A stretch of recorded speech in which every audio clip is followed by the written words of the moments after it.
नाशिक जिल्हा बँकेच्या आर्थिक अडचणीच्या पार्श्वभूमीवर मंत्री छगन भुजबळ आणि कृषी मंत्री माणिकराव कोकाटे यांच्यात मतभेद दिसून आलेत।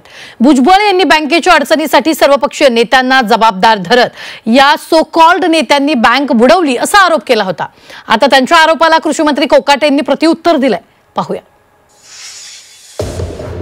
सो कॉल्ड नेते ह्या सगळ्यांनी मिळून जे आहे ही बँक बुडवून टाकली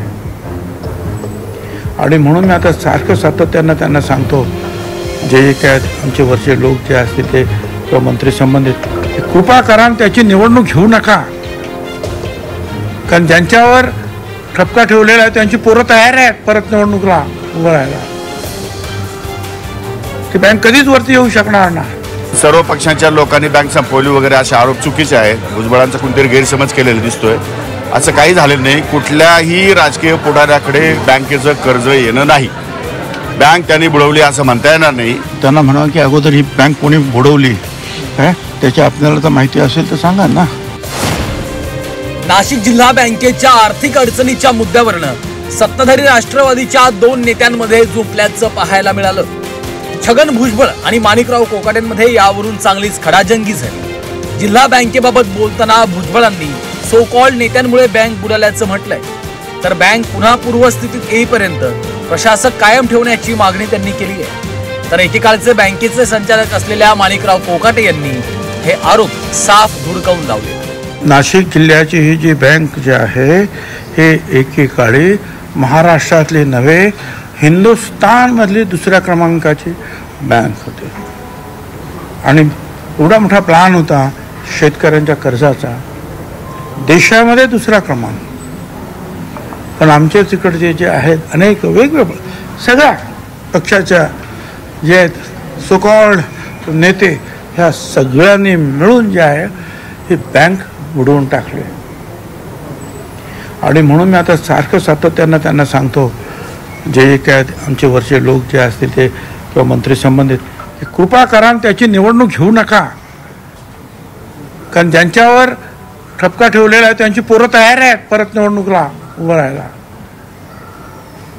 ती बँक कधीच वरती येऊ शकणार नाही। निवडणुका घेऊ नये या मताचा मी सुद्धा आहे। निवडणुका ह्या बँकेला परवडणाऱ्या नाही आहेत, नंबर 1। नंबर 2, सर्व पक्षांच्या लोकांनी बँक संपवली वगैरे असे आरोप चुकीचे आहेत। भुजबळांचा कोणतरी गैरसमज केलेला दिसतोय। असं काही झालेलं नाही। कुठल्याही राजकीय पुढाऱ्याकडे बँकेचं कर्ज येणं नाही। बँक त्यांनी बुडवली असं म्हणता येणार नाही। काही गोष्टीमध्ये चुकीचे निर्णय किंवा अनावश्यक या ठिकाणी कर्ज वाटप या ठिकाणी झालेलं आहे। तेवढ्या एका गोष्टीमुळे कर्ज वसूल न झाल्यामुळे बँक अडचणीत आलेली आहे आणि म्हणून कुठल्याही प्रकारचा राजकीय वशिला न ठेवता बँक सुरळीत चालावी यासाठी प्रशासक राहावा ही माझी पण धारणा आहे। त्यामुळे तसं काही फार गैरसमज करण्याचं कारण नाही। कृषी मंत्री कोकाटे यांच्या या उत्तरानंतर अन्न व नागरी पुरवठा मंत्री छगन भुजबळांनी त्यांना अनेक तिखट सवाल करत आव्हान दिले। ठीक आहे, माझा नेहमीच गैरसमज होतो, त्यांचा समज चांगला आहे ना, होऊ द्या। त्यांना म्हणा की अगोदर ही बँक कोणी बुडवली त्याची आपल्याला तर माहिती असेल तर सांगा ना, कशा रीतीने बुडवली गेली। ते 1 नंबरची बँक होती महाराष्ट्रातली आणि देशातली 2 नंबरची। मी काय तिथे नव्हतो संचालक, त्यामुळे त्याने आता सांगावं, माझा गैरसमज दूर करावा ना त्यांनी।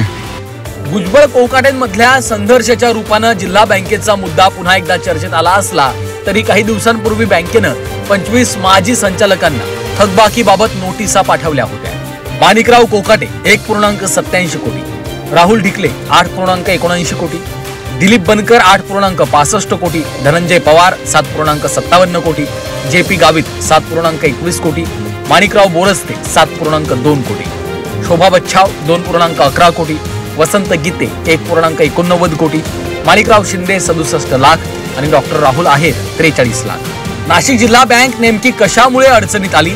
जिल्हा बँकेची निवडणूक येत्या काही महिन्यात होणार की प्रशासकाच्या हातीच बँकेचा कारभार सुरू राहणार हेही लवकरच स्पष्ट होईल। परंतु या निमित्तानं राष्ट्रवादीच्या दोन नेत्यांमध्ये सुरू झालेल्या संघर्षाची चर्चा नाशिक जिल्ह्यात जोरकसपणे सुरू आहे। ब्युरो रिपोर्ट, झी 24 तास।